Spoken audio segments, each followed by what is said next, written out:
परमेश्वर ने कहा कि धनवान का स्वर्गीय राज में प्रवेश करना कठिन है। उसके लिए हमें क्या करना है? मेहनत करनी है। अपने घुटनों को परमेश्वर के आगे टेकना है, अपने हाथों को उठाना है, क्योंकि हम तो बच गए पर वो धनवान भी बचना जरूरी है। हालेलुया। तो धनवान को बचाने के लिए हमें क्या करना है? प्रार्थना करनी है। धनवान को किस पर घमंड होता है? पैसों पर घमंड होता है। और हमें किस पर घमंड होता है? यीशु पर घमंड होता है। आमीन। तो जब धनवान को पैसों पर घमंड होता है और जब आप उसे यीशु के बारे में बताते हैं तो वो ध्यान नहीं देता।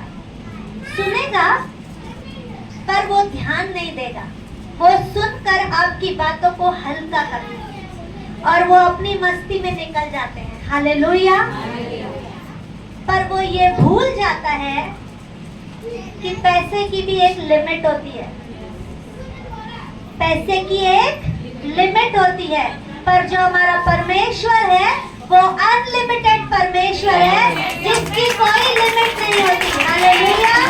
जिसकी कोई सीमा नहीं है, वो असीमित है। असीमित है हमारा परमेश्वर। देखो,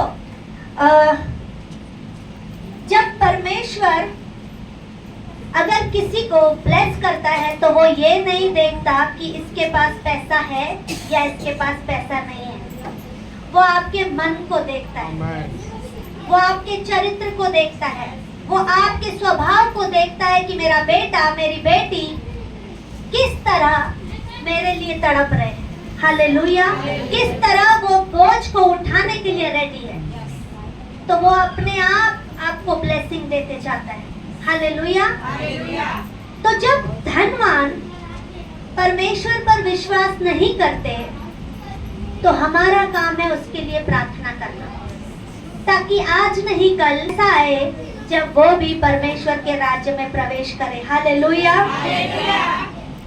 देखो, धनवान को ये नहीं पता कि कब उसकी परिस्थिति ऐसे हो जाएगी कि उसे परमेश्वर के पास नाक रगड़ते हुए आना पड़ेगा, पर हमें मालूम है कि हमें उसके लिए क्या प्रार्थना करनी है कि वो परमेश्वर के पास आ जाए। हालेलुया।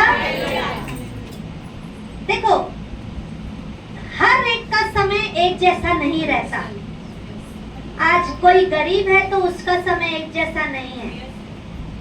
आज तक आप गरीब हो, ओके, आने वाले समय में आप धनवान बनोगे। आपको उस बात के लिए मजबूत रहना है, डिक्लेयर करते रहना है, परमेश्वर में बने रहना है कि हाँ, मैं गरीब हूँ, कोई बात नहीं, पर परमेश्वर मेरे पास है।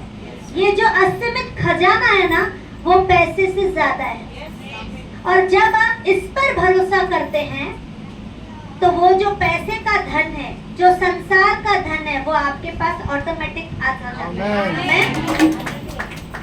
तो जब धनवान परमेश्वर के राज्य में प्रवेश नहीं करता, उसके पास सब कुछ रहता है, पैसा रहता है, नौकर चाकर रहते हैं, पोस्ट रहती है बड़ी बड़ी।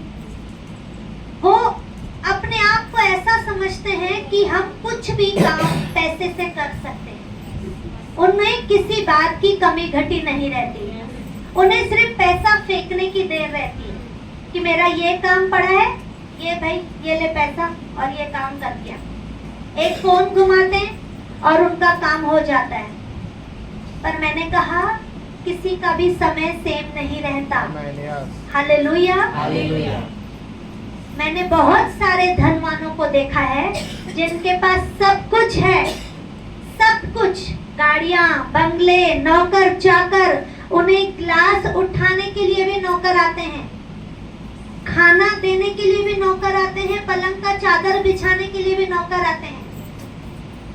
पर उनके घर में बीमारी, ऐसी ऐसी बीमारी जिस पर वो लाखों रुपए देते जाते हैं, पर उन्हें ये याद नहीं रहता कि वो बीमारी का नाश करने के लिए हमारा यीशु हमारे पास आया।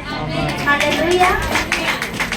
वो पैसा देना जरूरी समझते हैं पर यीशु को लेना जरूरी नहीं समझते। तो हमें क्या करना है? उनके लिए निरंतर प्रार्थना करनी है। जब हम ऐसे धनवानों को देखते हैं जिनका समय कभी न कभी ऐसा आता है जब वो अपना भरोसा लोगों पर रखते हैं, पैसे पर रखते हैं, अपने अधिकार पर रखते हैं,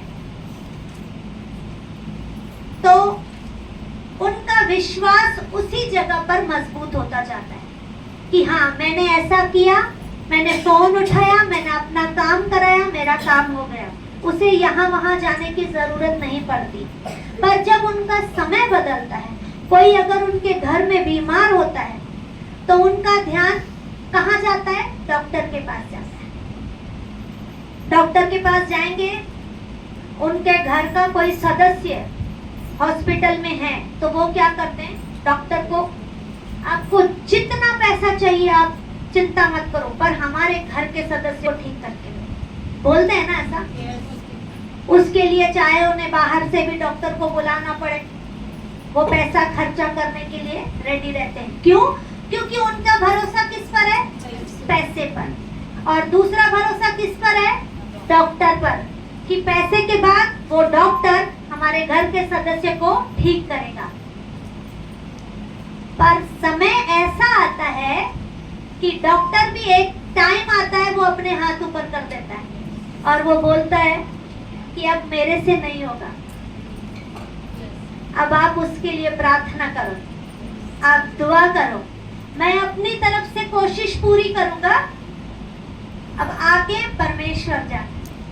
डॉक्टर भी आखिर में ये कहता है, वो अपनी तरफ से कोशिश करता है, पर वो एक समय आता है वो भी ये कहता है कि मैं अपनी तरफ से कोशिश पूरा करूंगा, आगे सब कुछ ऊपर वाले पर भरोसा करो। और फिर जो धनी व्यक्ति जिसका विश्वास पैसे पर है, जिसका विश्वास उस डॉक्टर पर है, उसका विश्वास क्या होता है? डगमगा जाता है, क्योंकि वो सुनकर हिल जाते हैं।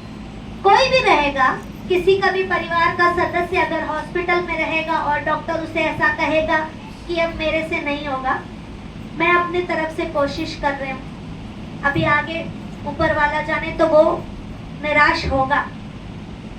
और वो क्या करते हैं? और अपनी पहुंच लगाने की कोशिश करते हैं और फोन पर फोन करते हैं कि चाहे शायद और कोई ऐसा डॉक्टर आ जाए, शायद और कोई ऐसी ट्रीटमेंट उसको मिले कि मेरा घर का सदस्य चंगा हो जाए, ठीक हो जाए।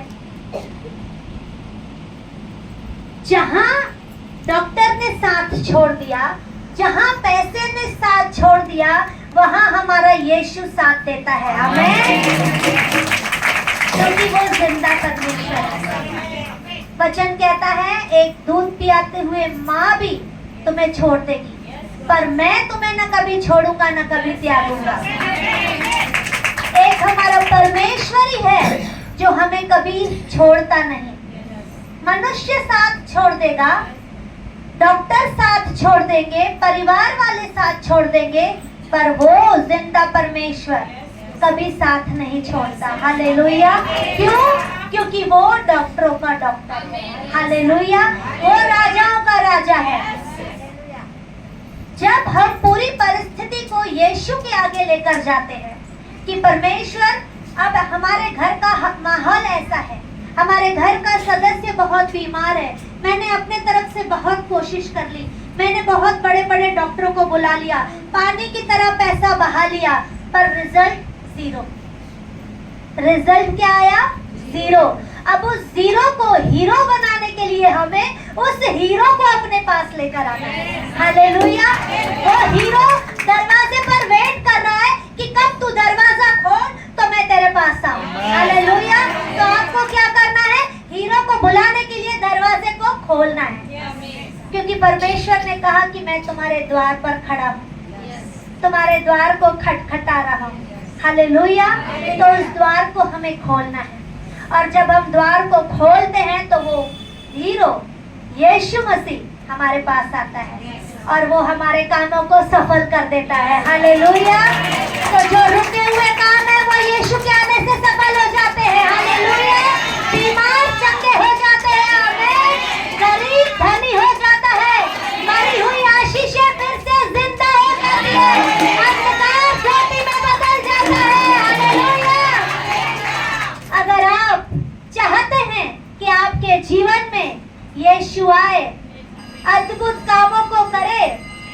अपने द्वार को खोलो।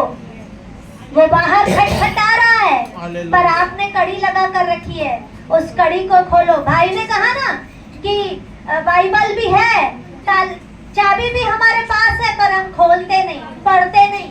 ये खजाना है, ये द्वार है, उसे खोलो, उसे पढ़ो, अपने साथ उसे बिठाओ। आज अगर आप यहाँ पर हैं तो आपके बाजू में भी यीशु मसीह होना चाहिए। हालेलुया। अपने जीवन को ऐसा बनाओ कि आपको देखकर लोग कहें कि ये बहन, ये भाई पहले ऐसा नहीं था, अब बहुत बदल गया है। यीशु में आने के बाद बहुत बदल गया है। क्यों? क्योंकि आपके पास यीशु मसीह है। आपकी वो पहचान होनी चाहिए। लोग आपके नाम से, आपके सरनेम से ज्यादा यीशु मसीह के द्वारा आपको जानने चाहिए। हालेलुया। जैसे हमारी बहन यहाँ पर खड़े होकर वर्शिप कर रही थी, तो लोग जब आस पड़ोस वाले देखे तो वो कहे कि अरे इसे तो मैंने गाते हुए देखा है, वो बाहर भटकती नहीं है, वो यीशु की सेवा करती है, वो यीशु की आराधना करती है। आज ऐसे लोग आपके जीवन के द्वारा, आपके चरित्र के द्वारा आपको जानने चाहिए। लोगों को ये एग्जाम्पल क्रिएट करके दिखाओ, अपने आप को ऐसा बनाओ कि लोग आपके लिए आकर गवाही दे। आपके आस पड़ोस वाले बोले कि अरे ये तो पहले बहुत झगड़ा करती थी, अब तो सालों हो गए इसके मुंह से गालियां सुने, झगड़ा सुने। लोगों को ये बोलना चाहिए। हमारी गवाही यीशु के पास आने से ही बनती है। आप यीशु के साथ चिपक जाओ। लोहा और चुंबक देखा है ना, चुंबक वो लोहे को अपने पास खींचता है ना, उसी तरह आप यीशु के साथ चिपके रहो। कोई कितना भी आपको अलग करे ना, आप अलग मत हो, क्योंकि जब आप यीशु के साथ बने रहेंगे ना, आशीष आपके पास बने रहेंगे, उसके दान वरदान, उसके फल आप पे बने रहेंगे, उसे कोई तोड़ नहीं सकता। पेड़ देखा है आम का? आम के पेड़ में जब बहुत सारे आम लगते हैं तो लोग पत्थर मारकर आम को तोड़ते हैं, पर क्या वो पेड़ खाली हो जाता है? वो फिर से फल आता है, समय पर फिर से वहां पर आम आता है। उसी तरह आपके अंदर से वो गवाहियों के फल आने चाहिए, वरदानों के फल आने चाहिए। लोग आपको देखकर कहें कि ये बहन पहले जैसी है ही नहीं, इसके अंदर बहुत बदलाव है। क्यों? क्योंकि वो यीशु में जा रही है, उसके अंदर यीशु मसीह वास करता है। हमारी पहचान कौन है? यीशु मसीह। आपका नाम, आपका सरनेम मायने नहीं रखता, आपका नाम, आपका सरनेम यीशु मसीह के साथ मायने रखता है। हालेलुया। मेरा विश्वास है परमेश्वर इस वचन के द्वारा आपको बहुत आशीष करेगा।